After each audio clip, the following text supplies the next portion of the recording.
Thank you. अस्सलाम वालेकुम। अच्छा स्टूडेंट्स, इससे पहले मैंने चैप्टर 9 के 5 लेक्चर्स जो हैं वो यूट्यूब पर अपलोड कर दिए हैं। तो ये जो टॉपिक है इसको समझने के लिए ज़रूरी है कि आप इंटरफेरेंस वाला जो टॉपिक है उसको लाजमी समझें। वो इसी चैप्टर 9 का ये तो है लेक्चर नंबर 6। तो जो चैप्टर 9 का लेक्चर नंबर 4 मैंने यूट्यूब के ऊपर अपलोड किया हुआ है, आपको स्क्रीन के ऊपर इस वक्त सजेशन वाले बटन के ऊपर वो दिखाई भी दे रहा होगा। तो आप उस लिंक को पहले ओपन करें, पहले वो वाली वीडियो को लाजमी देखें, फिर आप इस चैप्टर 6 को आकर देखें, लेक्चर 6 को आकर देखें। क्योंकि अगर आपने वो यंग्स डबल स्लिट एक्सपेरिमेंट समझा होगा तो फिर ही आपको ये लेक्चर नंबर 6 जो न्यूटन रिंग्स के रिलेटेड है ये आपको समझ आएगा।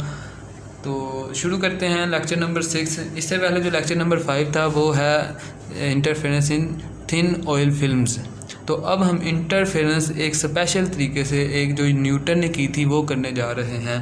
उसने क्या किया था, न्यूटन ने एक इंटरफेरेंस की थी जिसकी मदद से उसने क्या किया, डार्क और ब्राइट फ्रिंजेस तो हासिल किए लेकिन सर्कुलर शक्ल में, सर्कुलर फॉर्म में उसने जो थे वो फ्रिंजेस हासिल किए थे। उसने इंटरफेरेंस करवाई और उसको जो रिज़ल्ट मिला था वो कुछ ऐसा मिला था कि दरमियान में सबसे सेंटर वाला जो पॉइंट था वो था डार्क। उसके बाद ब्राइट फ्रिंज आए थे, उसके बाद अगेन डार्क फ्रिंज आया था, उसके बाद फिर ब्राइट फ्रिंज आया था और उसके बाद अगेन डार्क फ्रिंज आया था। इस तरह ये उसके पास एक सर्कल सा बन गया था और ये रिंग से बने थे। सबसे सेंटर में एक डार्क फ्रिंज आया था, फिर ये ब्राइट फ्रिंज आया, फिर डार्क फ्रिंज आया, फिर ब्राइट फ्रिंज आया, उसके बाद फिर डार्क ब्राइट ये फिनोमेना उसके पास आया। उसने जो एक्सपेरिमेंट किया था उसके इस रिज़ल्ट की शक्ल क्योंकि रिंग्स के साथ मिलती थी, इसलिए इस टॉपिक का नाम रख दिया गया न्यूटन्स रिंग्स। अब मैं आपको ये बताऊंगा, डेफिनेशन मैं आपको बाद में करवाता हूँ कि डेफिनेशन क्या है, कैसे है, ताकि पहले आप समझ लें कि ये न्यूटन रिंग्स बने कैसे, इसके लिए कौन सा अपरेटस न्यूटन ने यूज़ किया और कैसे यूज़ किया। पहले आप इस चीज़ को देखें कि ये न्यूटन रिंग्स आखिर कैसे बने, फिर मैं आपको डेफिनेशन की तरफ जाऊँगा, फिर इंशाल्लाह आपको ज़्यादा अच्छी समझ आएगी डेफिनेशन की। पहले आप इसकी कंस्ट्रक्शन को देख लें। तो उसने क्या किया, न्यूटन ने जो कंस्ट्रक्शन में उसने कुछ चीज़ें यूज़ की। सबसे पहले आप देखें कि ये है एक कन्वेक्स लेंस। न्यूटन ने एक कन्वेक्स लेंस यूज़ किया कंस्ट्रक्शन। अगर आप लॉन्ग क्वेश्चन लिखते हैं तो उसमें आपने ये कंस्ट्रक्शन में ये वाला पोर्शन लिखना है। हमारे पास एक है कन्वेक्स लेंस, क्लियर हो गया, और एक ये दरमियान में है प्लेट। ये एक प्लेट है ग्लास की जिसके अंदर से लाइट रेज पास कर सकती हैं। ये जो ब्लैक कलर की प्लेट आपको दिखाई दे रही है ये एक ट्रांसपेरेंट प्लेट न्यूटन ने यूज़ की। इसका नाम हम रख लेते हैं जी। इसका नाम है जी, इस प्लेट का नाम जी रख लेते हैं। और ये है आपके पास एक माइक्रोस्कोप। इस माइक्रोस्कोप में न्यूटन रिंग्स देखे गए। ये जो आपके सामने ये रिंग्स बने हुए हैं इस माइक्रोस्कोप में देखे गए थे। दरमियान में ये है एक प्लेट जी और ये है एक कन्वेक्स लेंस।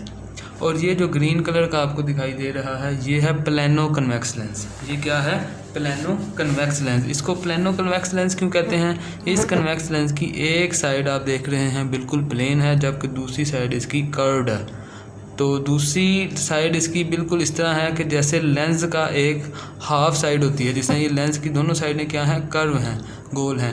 अगर इसको दरमियान से कट कर दिया जाए तो एक साइड जो बचेगी वो इस तरह का एक लेंस सा बन जाएगा। इसको कहते हैं प्लेनो कन्वेक्स लेंस।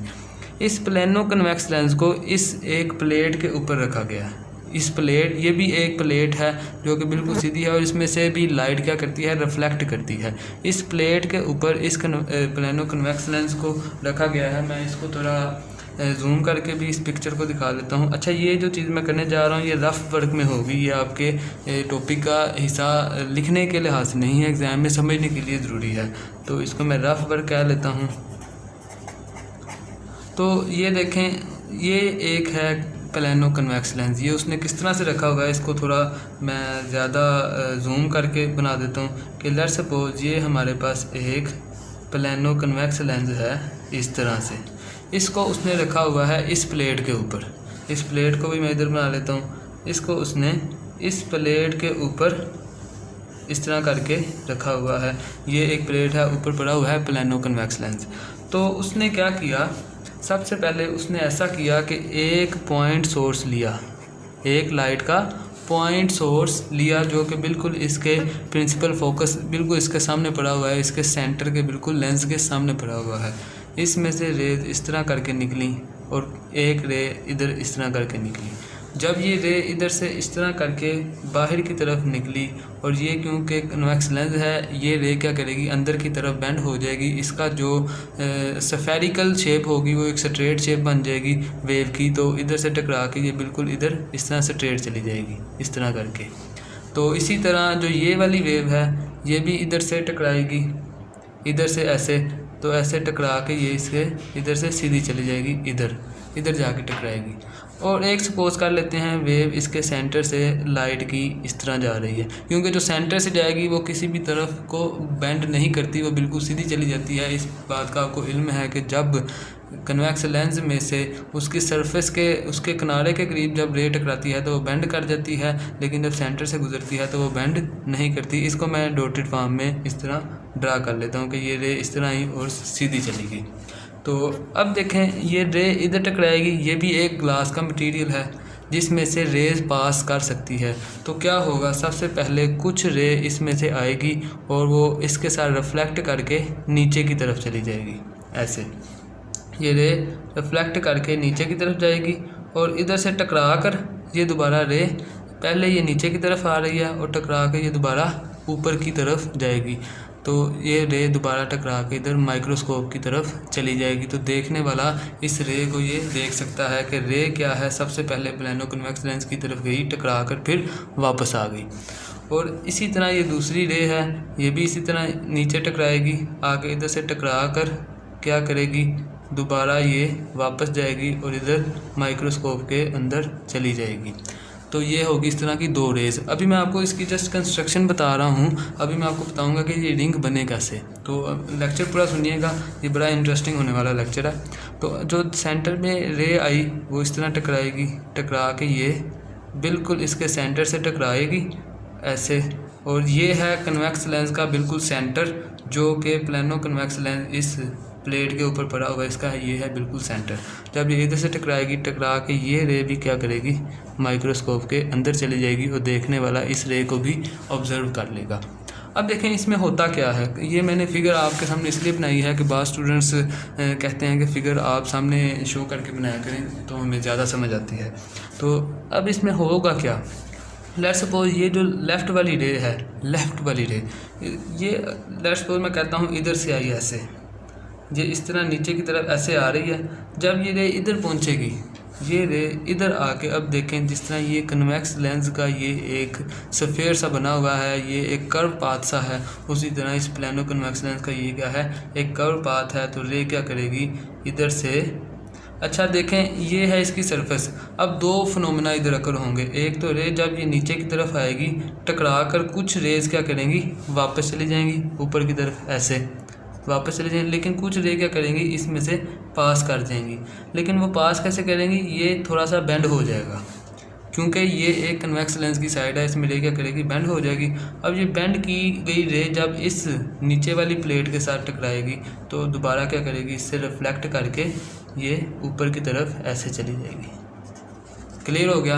इसी तरह ये जो राइट वाली रे है, इसको मैं इधर ऐसे ड्रा करता हूँ कि ये रे ऐसे करके बिल्कुल सीधी आई, इधर आके जैसे ही ये सरफेस पे पहुँचेगी, इसका कुछ पार्ट इधर टकरा कर वापस ऊपर चला जाएगा और कुछ पार्ट क्या करेगा, बेंड होकर रिफ्रैक्ट कर जाएगा।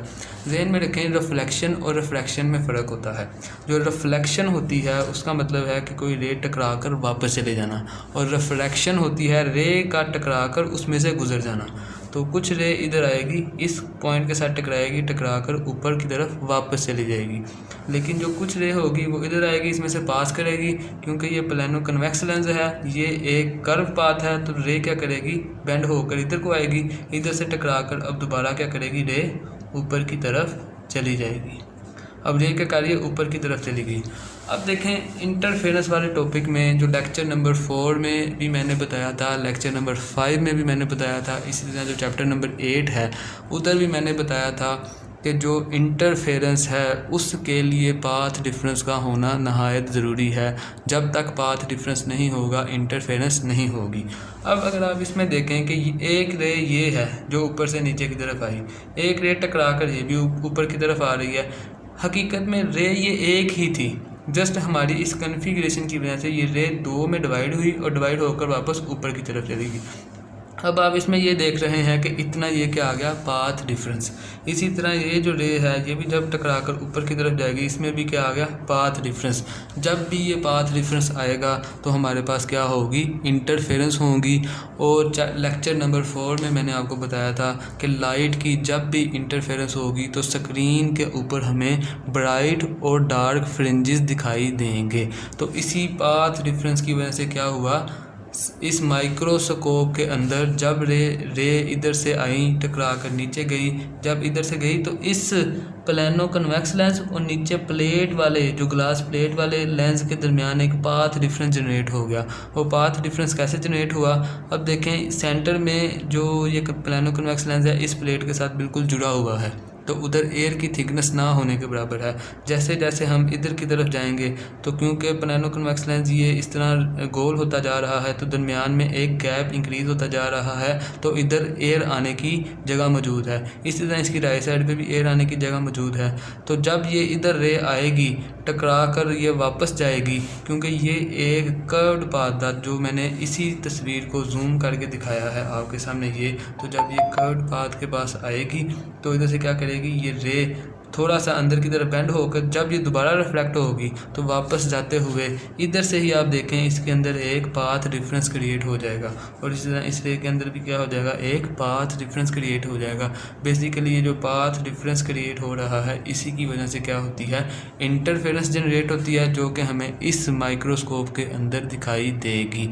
और वो जो इंटरफेरेंस दिखाई दी गई उसमें क्योंकि अब ब्राइट और डार्क फ्रिंजेस बनना थे तो हमें न्यूटन को जो इंटरफेरेंस जो ब्राइट और डार्क फ्रिंज दिखाई दिए वो इस तरह एक रिंग की शक्ल में दिखाई दिए। सेंटर में आया डार्क फ्रिंज, फिर आया ब्राइट फ्रिंज, फिर आया डार्क फ्रिंज, फिर आया ब्राइट फ्रिंज, फिर आया डार्क, फिर ब्राइट और फिर डार्क।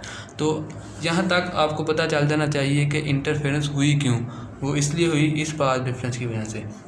लेकिन एक क्वेश्चन अभी भी बाकी है, वो क्या क्वेश्चन है कि आखिर ये जो रिंग ही क्यों बने, ये गोल इस तरह गोल गोल रिंग्स क्यों बने हैं, गोल गोल इसके जो फ्रिंजेस हैं वो इस तरह राउंड पाथ में क्यों बने हैं, स्ट्रेट पाथ में क्यों नहीं बने। तो इसके लिए मैं आपको बताता हूँ कि ये जो हम न्यूटन ने रखा था ये था प्लेनो कन्वेक्स लेंस। कंस्ट्रक्शन में दूसरी चीज़ जो थी हमारी वो थी प्लेनो कन्वेक्स लेंस। और एक तीसरी चीज़ जो इसके नीचे ये पड़ी हुई है ये है प्लेनो कन्वेक्स लेंस, और ये है ग्लास प्लेट, ये बिल्कुल सीधी है। इसी तरह इधर भी लिख लेते हैं ग्लास प्लेट, और एक हमारे पास यूज़ हो रही है माइक्रोस्कोप। तो यहाँ तक देखें कि अब ये गोल शक्ल में क्यों दिखाई दिए, इसके लिए आपको एक चीज़ देखना पड़ेगी। एक चीज़ ये देखें कि जो ये रे सेंटर से आ रही थी ये बिल्कुल ये इधर टकराई, टकराने के बाद ये इस प्लेनो कन्वेक्स लेंस के बिल्कुल सेंटर में से पास कर गई। जब ये प्लेनो कन्वेक्स के बिल्कुल सेंटर में से पास की तो दरमियान फौरी क्या आ गया, ग्लास प्लेट आ गई, दरमियान में एयर की थिकनेस नहीं आई। क्यों नहीं आई, इस जूम वाली तस्वीर को देखें कि जब रे ये इधर से आई इस तरह करके आई तो आप इधर देख सकते हैं क्योंकि ये इस तरह गोलाई की शक्ल में था, राउंड शेप में था, तो इसकी जो टिप है प्लेनो कन्वेक्स लेंस की इस स्ट्रेट और सीधे ग्लास के साथ बिल्कुल क्या है, जुड़ी हुई है, बिल्कुल टच की गई है। तो दरमियान में किसी किस्म का एयर का गैप नहीं है, ये जस्ट एक डेंसर मीडियम ही था, दरमियान में किसी किस्म का रेयर मीडियम यानी कि एयर का मीडियम नहीं आया। तो अब आप देखें जब दरमियान में क्या है, जस्ट डेंसर मीडियम है, तो आपको पता है कि जब एयर से आती हुई रे डेंसर मीडियम से टकराती है तो पाथ डिफरेंस क्या आता है, π/2, यानी कि वो जो पाथ डिफरेंस क्या आता है, पाई। पाथ डिफरेंस आता है पाई, वो 180 डिग्री के ऊपर दोबारा रे क्या करेगी, इस तरह आ रही थी रे और टकरा कर बिल्कुल इसकी ऑपोजिट डायरेक्शन में ऊपर की तरफ चली जाएगी, ना कि कुछ इधर जाएगी ना ही कुछ इधर जाएगी, बल्कि सीधी आ रही थी तो बिल्कुल क्या करेगी, उसकी ऑपोजिट डायरेक्शन में चली जाएगी। तो जो ऑपोजिट डायरेक्शन में आती है रे, तो आपको पता है कि जब डेंसर मीडियम से रे टकराएगी तो उसमें जो रे ने अपना पाथ चेंज किया वो बिल्कुल सीधी आ रही थी, टकराने के बाद बिल्कुल ऑपोजिट डायरेक्शन में चलेगी, तो इसको हम कहते हैं 180 डिग्री। 180 डिग्री की फेज शिफ्ट आई इधर। अब इधर देखते हैं कि पाथ डिफरेंस क्या आएगा, कंस्ट्रक्टिव आएगा कि डिस्ट्रक्टिव आएगा। उसके लिए आपकी बुक में फार्मूला मौजूद नहीं है, लेकिन मैं आपको एक फार्मूला इधर लिखवाऊंगा, आपने उसको टॉपिक में लिखना भी नहीं है, जस्ट समझने के लिए ज़रूरी है कि आपके इस टॉपिक में वो फार्मूला मौजूद नहीं है। वो फार्मूला ये है कि phi is equal to 2 pi x over lambda. इसमें जो फाई है, फाई बेसिकली क्या है कि एक रेयर मीडियम से डेंसर मीडियम के में जब टकराती है तो वो 180 के फेज शिफ्ट से वापस जाती है, फाई इसी चीज़ का नाम है। तो हमारे पास फेज शिफ्ट कितना आया, 180 डिग्री। तो 180 डिग्री किसके इक्वल होता है, पाई के इक्वल। तो फाई के जगह पर हम क्या लिखेंगे, पाई लिख देंगे, is equal to 2 pi x, ये फार्मूले का है, डिवाइडेड बाय लैम्डा। इसमें से पाई से क्या कट जाएगा, कैंसिल आउट हो जाएगा, और x इसमें से x किसके इक्वल आ जाएगा, लैम्डा उधर चला जाएगा, 2 नीचे आ जाएगा, तो x will be is equal to lambda by 2। तो ये आ गया हमारा इस वेव का जो फेज डिफरेंस आया या पाथ डिफरेंस आया वो कितना आ गया, लैम्डा बाय 2। तो आपको पता है कि जो लैम्डा बाय 2 है ये है डिस्ट्रक्टिव इंटरफेरेंस का पाथ डिफरेंस। ये किसका है, डिस्ट्रक्टिव इंटरफेरेंस का पाथ डिफरेंस। इसीलिए मैंने आपको कहा है कि पहले चैप्टर नंबर 8 और चैप्टर नंबर 9 का यंग्स डबल स्लिट एक्सपेरिमेंट लाजमी देखें। उधर ये चीज़ लिखी हुई है कि जो पाथ डिफरेंस लैम्डा बाय 2 है, यानी कि जितने भी पाथ डिफरेंस लैम्डा पे डिवाइड होते हैं इस तरह, वो किसके हैं, डिस्ट्रक्टिव इंटरफेरेंस के हैं। तो लैम्डा बाय 2 जो पाथ डिफरेंस आया, जो मैंने भी फार्मूले से फाइंड किया है, वो है डिस्ट्रक्टिव इंटरफेरेंस का। लिहाजा इधर कौन सी इंटरफेरेंस हो रही है, सेंटर में डिस्ट्रक्टिव इंटरफेरेंस हो रही है। डिस्ट्रक्टिव इंटरफेरेंस क्यों हो रही है कि ये एक प्लेनो कन्वेक्स लेंस का और ग्लास प्लेट के दरमियान एयर की थिकनेस बिल्कुल भी मौजूद नहीं, ये आपस में बिल्कुल टच किए गए हैं, और ये सारे का सारा क्या है, डेंसर मीडियम। तो इधर क्या आ गई, डिस्ट्रक्टिव इंटरफेरेंस। इस डिस्ट्रक्टिव इंटरफेरेंस की वजह से सेंटर वाला जो फ्रिंज आएगा वो डिस्ट्रक्टिव आएगा, यानी कि क्या आएगा, डार्क फ्रिंज आएगा। तो इसी तरह क्या आ गया, डार्क आ गया। अब उसके बाद आपको पता है फ्रिंज का पैटर्न क्या होता है, पहले अगर डार्क हो तो उसके बाद कौन सा आता है, ब्राइट आता है, उसके बाद आ गया ब्राइट फ्रिंज। इसी में भी फार्मूला से प्रूव किया जा सकता है, लेकिन आपकी बुक के अंदर फार्मूलाज इतने मौजूद नहीं हैं, तो मैं आपको भी फार्मूलाज वो नहीं इतने बताऊंगा ताकि आप ज़्यादा कंफ्यूज ना हो जाएं इसमें। जस्ट आप इसको समझें कि सेंटर में कौन सा आ गया, डार्क फ्रिंज, उसके बाद अब आना था ब्राइट फ्रिंज और ब्राइट फ्रिंज आ गया, उसके बाद अगेन डार्क फ्रिंज आ गया, फिर ब्राइट आया, फिर डार्क आया, फिर ब्राइट आया और फिर डार्क आया। अब जो क्वेश्चन ये है कि ये राउंड में क्यों आ रहे हैं, तो अगर आप अपने प्लेनो कन्वेक्स लेंस की शेप को देखें तो ये भी क्या है, इस तरह बिल्कुल से राउंड है, और इसमें एयर की थिकनेस क्या है, नॉन यूनिफॉर्म। तो नॉन यूनिफॉर्म होने की वजह से जो फ्रिंजेस भी आ रहे हैं वो यूनिफॉर्मली स्ट्रेट नहीं है, बल्कि क्या है, नॉन यूनिफॉर्म राउंड शेप में है। सेंटर वाला डार्क है, उसके बाद ब्राइट आया। तो अक्सर ये शॉर्ट क्वेश्चन आता है कि सेंटर वाला जो रिंग है वो डार्क क्यों है। तो इसीलिए है कि प्लेनो कन्वेक्स लेंस और इस ग्लास प्लेट के दरमियान एयर मौजूद नहीं है, या आपस में बिल्कुल टच किए गए हैं। एक रे जो आई वो बिल्कुल 180 के ऊपर वापस चली गई। जब हमने फार्मूला के अंदर पुट किया तो उसका पाथ डिफरेंस निकाला, वो आया लैम्डा बाय 2, और लैम्डा बाय 2 जो पाथ डिफरेंस आया वो है डिस्ट्रक्टिव इंटरफेरेंस का। इसलिए हम कहते हैं कि सेंटर वाला डिस्ट्रक्टिव इंटरफेरेंस की वजह से डार्क फ्रिंज आएगा। अब इसकी डेफिनेशन देख लेते हैं। Circular dark and bright fringes, circular dark and bright fringes obtained due to interference. किस वजह से ये सारे फ्रिंजेस आ रहे हैं, इंटरफेरेंस की वजह से, of light through air film. Air film, अब दरमियान में क्या है, एयर फिल्म, ये चीज़ जहन में रखें कि इंटरफेरेंस किधर हो रही है, इस एयर फिल्म के अंदर इंटरफेरेंस हो रही है। Enclosed between plano convex lens, यानी कि इस प्लेनो कन्वेक्स लेंस एंड एक ग्लास प्लेट, और इस ग्लास प्लेट के दरमियान ये जो एयर की फिल्म है ये नॉन यूनिफॉर्म, इसके अंदर क्या होती है इंटरफेरेंस। इस इंटरफेरेंस की वजह से क्या होता है ब्राइट सर्कुलर डार्क और ब्राइट फ्रिंजेस हमें दिखाई देते हैं, और इसी का नाम क्या है न्यूटन रिंग्स। तो थैंक यू वेरी मच। इंशाल्लाह मैं नेक्स्ट लेक्चर इससे नेक्स्ट जो टॉपिक आ रहा है उसके ऊपर अपलोड करूँगा। तो काइंडली इस लेक्चर के लिए आप कोशिश करें कि इसी चैप्टर का जो लेक्चर नंबर 4 जो मैंने अपलोड किया है वो लाजमी लें, ताकि आपको इसकी ज़्यादा अच्छे तरीके से समझ आए। थैंक यू, अल्लाह हाफिज़।